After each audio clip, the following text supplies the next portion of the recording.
और गहराई से बात कर मुझसे, और पवित्र आत्मा में बात कर, और गहराई से बात कर मुझसे, और पवित्र आत्मा में बात कर।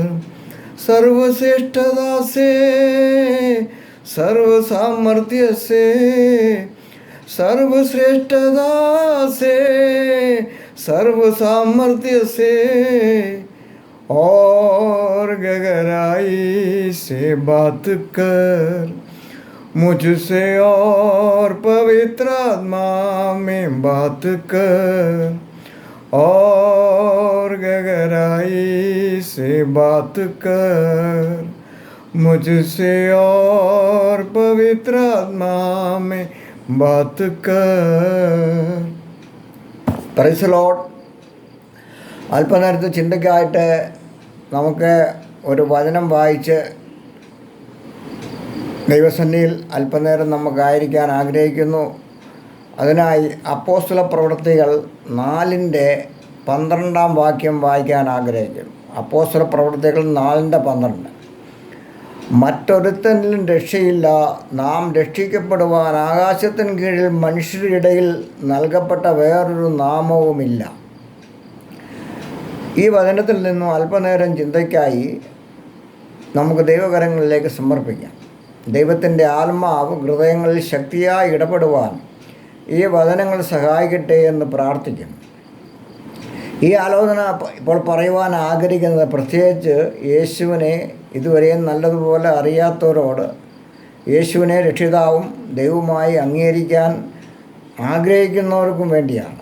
എന്നാൽ നമ്മളെല്ലാവരെയും ഈ വചനത്താൽ പിന്നെയും വിശ്വാസത്തിൽ ഉറപ്പിക്കട്ടെ. അതിനായി ദൈവത്തിൻ്റെ കരങ്ങളിലേക്ക് ഏൽപ്പിച്ച് നമുക്ക് ദൈവസന്നിധിയിലായിരിക്കാം. എന്നാൽ ഇന്ന് പലരുടെയും വിശ്വാസികളുടെയും അവിശ്വാസികളുടെയൊക്കെ ഹൃദയങ്ങളിൽ സംശയം കൊണ്ടിട്ട് ശത്രുവായ പിശാച് തെറ്റിച്ചുകൊണ്ടിരിക്കുന്നു.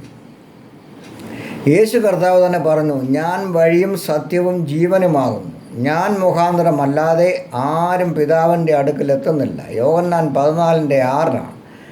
യേശുവിൽ കൂടി അല്ലാതെ ദൈവത്തെ കാണുവാൻ കഴിയുകയില്ല. യേശു തന്നെയാണ് ദൈവം, അവൻ ജീവനുള്ള ദൈവമാണ്. യേശുവാണ് ലോകരക്ഷകൻ.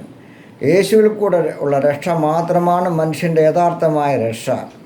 അത് സ്ഥിരമായതും അത് നിത്യജീവൻ നൽകുന്നതുമാണ്. ബാക്കി 6 രക്ഷ തരാമെന്ന് പറഞ്ഞാലും അതൊക്കെ താൽക്കാലികമാണ്. യോഹന്നാൻ 3:14 പറയുന്നു, അവനിൽ വിശ്വസിക്കുന്ന ഏവനും നിത്യജീവനും പ്രാപിക്കേണ്ടതിന് തന്നെ. തൻ്റെ ഏകജാതനായ പുത്രനിൽ വിശ്വസിക്കുന്ന ഏവനും നശിച്ചു പോകാതെ നിത്യജീവൻ പ്രാപിക്കേണ്ടതിന് ദൈവം അവനെ നൽകുവാൻ തക്കവണ്ണം ലോകത്തെ സ്നേഹിച്ചു.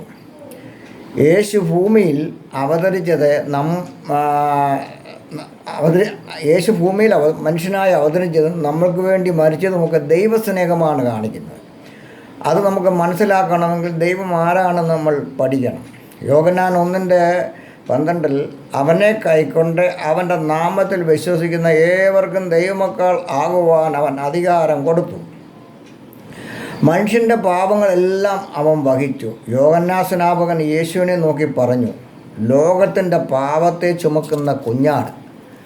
ഒരു പാവവും ചെയ്യാത്ത പുത്രനെ പിതാവായ ദൈവം നമ്മുടെ പാവങ്ങളെല്ലാം അവൻ്റെ മേൽ ചുമത്തി ക്രൂശിൽ തകർക്കാൻ സമ്മതം കൊടുത്തു. എങ്ങനെ ഒരു മനുഷ്യൻ ലോകത്തിൻ്റെ പാപം ചുമക്കാൻ പറ്റും? സാധാരണ ഒരു മനുഷ്യനെ കൊണ്ട് അത് പറ്റുന്ന കാര്യമല്ല. ദൈവപുത്രനും പൂർണ്ണ ദൈവവുമായവനും പൂർണ്ണ മനുഷ്യനുമായ യേശുവിനെ കൊണ്ടല്ലാതെ അതാരെ കൊണ്ടും സാധിക്കുകയില്ല. ദൈവപുത്രനായ കർത്താവ് എന്താണ് ഈ കഷ്ടതകളൊക്കെ അനുഭവിക്കാൻ കാരണം? നീചരായ നമ്മൾ ഓരോരുത്തരും പാപം ചെയ്തുകൊണ്ടാണ് നമ്മളെ അവൻ്റെ സ്വന്തം രക്തം കൊടുത്ത് വിലക്കി വാങ്ങേണ്ടി വന്നത്. നമ്മളെപ്പോഴും ഇത് ചിന്തിക്കണം. അതുകൊണ്ട് ഇനി ഒരു പാപം ചെയ്യാൻ ഒരിക്കലും തുനിയരുത് എന്ന് നമ്മൾ എപ്പോഴും ചിന്തിക്കേണ്ട വിഷയമാണ്. യേശു കർത്താവിൻ്റെ ദൈവികത്വം തെളിയിക്കുന്ന ഒരുപാട് ഭാഗങ്ങൾ വേദപുസ്തകത്തിലുണ്ട്. മത്തായി എഴുതിയ സുവിശേഷം 17:18 മുതൽ വായിക്കുമ്പോൾ അവിടെ ഇങ്ങനെ പറയുന്നു, 6 ദിവസം കഴിഞ്ഞ ശേഷം യേശു പത്രോസിനെയും യാക്കോബിനെയും അവൻ്റെ സഹോദരനായ യോഹന്നാനെയും കൂട്ടി തനിച്ചൊരു ഉയർന്ന മലയിലേക്ക് കൊണ്ടുപോയി. അവർ മുമ്പാകെ രൂപാന്തരപ്പെട്ടു. അവൻ്റെ മുഖം സൂര്യനെപ്പോലെ ശോഭിച്ചു. അവൻ്റെ വസ്ത്രം വെളിച്ചം പോലെ വെള്ളയായിത്തീർന്നു. മോശയും ഏലിയാവും അവനോട് സംഭാഷിക്കുന്നതായി അവർ കണ്ടു. അപ്പോൾ പത്രോസ് യേശുവിനോട്, കർത്താവേ, നാം ഇവിടെ ഇരിക്കുന്നത് നന്നേ. നിനക്ക് സമ്മതമെങ്കിൽ ഞാൻ ഇവിടെ 3 കുടിൽ ഉണ്ടാക്കാം. ഒന്ന് നിനക്കും, ഒന്ന് മോശയ്ക്കും, ഒന്ന് ഏലിയാവിനും എന്ന് പറഞ്ഞു. അവൻ പറയുമ്പോൾ തന്നെ പ്രകാശമുള്ള ഒരു മേഘം അവരുടെ മേൽ നിഴലിട്ടു. മേഘത്തിൽ നിന്നും, ഇവൻ എൻ്റെ പ്രിയപുത്രൻ, ഇവങ്കിൽ ഞാൻ പ്രസാദിക്കുന്നു, ഇവന് ചെവി കൊടുപ്പീൻ എന്നൊരു ശബ്ദമുണ്ടായി. Praise Lord. അവിടെ പറയുകയാണ്, ദൈവത്തിൻ്റെ അരുളപ്പാടുണ്ടായതാണ്. ഇവൻ എൻ്റെ പ്രിയപുത്രൻ, ഇവങ്കിൽ ഞാൻ പ്രസാദിക്കുന്നു, ഇവന് ചെവി കൊടുപ്പീൻ എന്നൊരു ശബ്ദമുണ്ടായി. ഇത് യേശുവിൻ്റെ ദൈവികത്വത്തെ തെളിയിക്കുന്നു. യേശു ആരെന്ന് ശിഷ്യന്മാർക്ക് ദൈവം നേരിട്ട് വെളിപ്പെടുത്തി കൊടുക്കും. മോശയും ഏലിയാവും യേശുവിനോട് സംസാരിക്കുന്നത് അവർ മുഖാമുഖമായി കണ്ടു. അവൻ്റെ മുഖം സൂര്യനെപ്പോലെ തിളങ്ങി. അവൻ്റെ വസ്ത്രം വെളിച്ചം പോലെ വെള്ളയായിത്തീർന്നു. ശിഷ്യന്മാർ യേശുവിനോട് ചോദിക്കുന്നു, നിനക്ക് സമ്മതമെങ്കിൽ ഇവിടെ 3 കുടിൽ ഉണ്ടാക്കാം. ഒന്ന് നിനക്കും, ഒന്ന് മോശയ്ക്കും, ഒന്ന് ഏലിയാവിനും. യോഹന്നാൻ 10:7 വായിക്കുമ്പോൾ യേശു പിന്നെയും അവരോട് പറഞ്ഞത്, ആമേൻ ആമേൻ, ഞാൻ നിങ്ങളോട് പറയുന്നു, ആടുകളുടെ വാതിൽ ഞാനാകുന്നു. എനിക്ക് മുമ്പേ വന്നവരൊക്കെ കള്ളന്മാരും കവർച്ചക്കാരുമാകുന്നു. ആടുകളോ അവരുടെ വാക്ക് കേട്ടില്ല. ഞാൻ വാതിലാകുന്നു. എന്നിലൂടെ കടക്കുന്നവൻ രക്ഷപ്പെടും. അവൻ അകത്ത് വരികയും പുറത്തു പോവുകയും മേച്ചൽ കണ്ടെത്തുകയും ചെയ്യും. മോഷ്ടിപ്പാനും അറുപ്പാനും മുടുപ്പാനും അല്ലാതെ കള്ളൻ വരുന്നില്ല. അവർക്ക് ജീവൻ ഉണ്ടാകുവാനും സമൃദ്ധിയായിട്ടുണ്ടാക്കുവാനും അത്രയും ഞാൻ വന്നിരിക്കുന്നത്. ഞാൻ നല്ല ഇടയനാകുന്നു. നല്ല ഇടയൻ ആടുകൾക്ക് വേണ്ടി തൻ്റെ ജീവനെ കൊടുക്കുന്നു.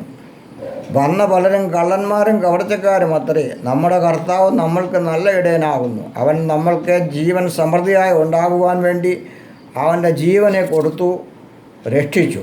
അതുകൊണ്ട് നമ്മുടെ നല്ല ഇടയനും രക്ഷകനും നമ്മുടെ യേശു കർത്താവല്ലാതെ വേറെ ആരും ലോകത്തിൽ വന്നിട്ടില്ല. ഈ സത്യം മനസ്സിലാക്കാൻ കഴിഞ്ഞാൽ യഥാർത്ഥ ജീവനുള്ള ദൈവം ആരാണെന്ന് മനസ്സിലാക്കുവാൻ നമുക്ക് കഴിയും. ഈ സ്നേഹവാനായ ദൈവം തൻ്റെ ജീവൻ നൽകി സ്നേഹിച്ച യേശുവിനെ ആ രക്ഷിതാവും പിതാവുമായി സ്വീകരിക്കാൻ നമ്മൾ തയ്യാറാണോ എങ്കിൽ അവൻ നിത്യരക്ഷ നൽകി നമ്മളെ പൊന്നുപോലെ സൂക്ഷിക്കുന്ന ദൈവമാണ്. ഈ സത്യം മനസ്സിലാക്കുക. അല്ല എങ്കിൽ നിത്യനരകത്തിലേക്കാണ് നമ്മുടെ പോക്ക് എന്ന് ഓർക്കുക. യോഹന്നാൻ സ്നാപകൻ നമ്മുടെ കർത്താവിനെക്കുറിച്ച് സാക്ഷ്യം പറഞ്ഞത് യോഹന്നാൻ 1:32 വായിക്കുമ്പോൾ, യോഹന്നാൻ പിന്നെയും സാക്ഷ്യം പറഞ്ഞത്, ആത്മാവ് ഒരു പ്രാവ് പോലെ സ്വർഗത്തിൽ നിന്ന് ഇറങ്ങി വരുന്നത് ഞാൻ കണ്ടു. അത് അവൻ്റെ മേൽ വസിച്ചു. ഞാനോ അവനെ അറിഞ്ഞില്ല. എങ്കിലും വെള്ളത്തിൽ സ്നാനം കഴിപ്പിപ്പാൻ എന്നെ അയച്ചവൻ എന്നോട്, ആരുടെ മേൽ ആത്മാവ് ഇറങ്ങുന്നതും വസിക്കുന്നതും നീ കാണുമോ? അവൻ പരിശുദ്ധാത്മാവിൽ സ്നാനം കഴിപ്പിക്കുന്നവനാകും എന്ന് പറഞ്ഞു. അങ്ങനെ ഞാൻ കാണുകയും ഇവൻ ദൈവപുത്രൻ തന്നെ എന്ന് സാക്ഷ്യം പറയുകയും ചെയ്തിരിക്കുന്നു. അവിടെയും യേശു കർത്താവിൻ്റെ ദൈവികത്വം തെളിയിക്കുന്നു. ഈ ലോകത്തിൻ്റെ പോക്ക് എങ്ങോട്ടെന്നും മനുഷ്യർക്ക് പറയാൻ പറ്റത്തില്ല. ഈ കാലഘട്ടത്തിൽ മനുഷ്യൻ വളരെ നിസ്സഹായരായി ഇരിക്കുന്നതാണ് നമ്മൾ കാണുവാൻ കഴിയുന്നത്. ലോകത്തിൻ്റെ സ്ഥിതി മാറി മറിഞ്ഞുകൊണ്ടിരിക്കുന്നു. എപ്പോൾ എന്തു വേണമെങ്കിലും സംഭവിക്കാമെന്ന സ്ഥിതിയിൽ മഹാരോഗങ്ങൾ കൊണ്ട്, ഭൂമിയുടെ മാറിയ പ്രകൃതി സ്വഭാവങ്ങൾ കൊണ്ട്, വെള്ളപ്പൊക്കവും ന്യൂനമർദ്ദവും ഭൂകമ്പങ്ങളും അത്യാഹിതമായ മരണങ്ങളും അപകടങ്ങളും ഒക്കെ ഉണ്ടായിക്കൊണ്ടിരിക്കുന്ന ഈ ലോകത്തിൽ ഈ സംഭവിച്ചുകൊണ്ടിരിക്കുന്നതാണ് ഈ ലോകത്തിൽ നമ്മളിപ്പോൾ കണ്ടുകൊണ്ടിരിക്കുന്നത്. എന്നാൽ ഈ ലോകത്തിലെ ബുദ്ധിജീവികൾക്കും ലോകം ഭരിക്കുന്നവർക്കും ശാസ്ത്രജ്ഞന്മാർക്കും ഒന്നും കൺട്രോൾ ചെയ്യാൻ വയ്യാത്ത കാര്യങ്ങൾ സംഭവിച്ചുകൊണ്ടിരിക്കുന്നു. ഇതെല്ലാം മനുഷ്യരുടെ ബുദ്ധിക്ക് അപ്പുറമാണ്. എന്നാൽ ദൈവം എല്ലാം അറിയുന്നു. ദൈവത്തിന് മാത്രമേ നമ്മളെ രക്ഷിക്കാൻ കഴിയുകയുള്ളൂ. ഇപ്പോൾ മാനസാന്തരപ്പെട്ട് രക്ഷിക്കപ്പെടുവാൻ നമ്മൾക്ക് അവസരമുണ്ട്. ഈ അവസരം എപ്പോഴും കിട്ടിയെന്ന് വരികയില്ല. നാളെ എന്താകുമെന്ന് നമുക്കറിഞ്ഞുകൂടാ. നാളത്തേക്ക് നീട്ടിവയ്ക്കാതെ ഇന്ന് തന്നെ തീരുമാനമെടുക്കുക. ഇത് തന്നെ സുപ്രസാദകാലം, ഇത് തന്നെ രക്ഷാദിവസം. ഒരു മനുഷ്യൻ സർവ്വലോകവും നേടിയാൽ അവൻ്റെ ആത്മാവിനെ നഷ്ടപ്പെടുത്തിയാൽ എന്ത് പ്രയോജനം എന്ന് വചനം വായിക്കുന്നു.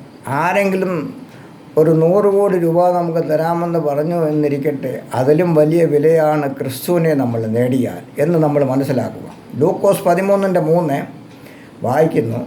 അല്ലല്ല, മാനസാന്തരപ്പെടാഞ്ഞാൽ നിങ്ങൾ എല്ലാവരും അങ്ങനെ തന്നെ നശിച്ചു പോകുമെന്ന് ഞാൻ നിങ്ങളോട് പറയുന്നു. പ്രിയമുള്ളവരെ, ഇനിയും സമയമില്ല, കാലം അതിൻ്റെ അന്ത്യത്തിലേക്ക് നീങ്ങിക്കൊണ്ടിരിക്കുകയാണ്. പാവങ്ങളെ ഏറ്റുപറഞ്ഞ് മാനസാന്തരപ്പെട്ട് രക്ഷിക്കപ്പെട്ട് ക്രിസ്തുവിനോട് ചേരുക.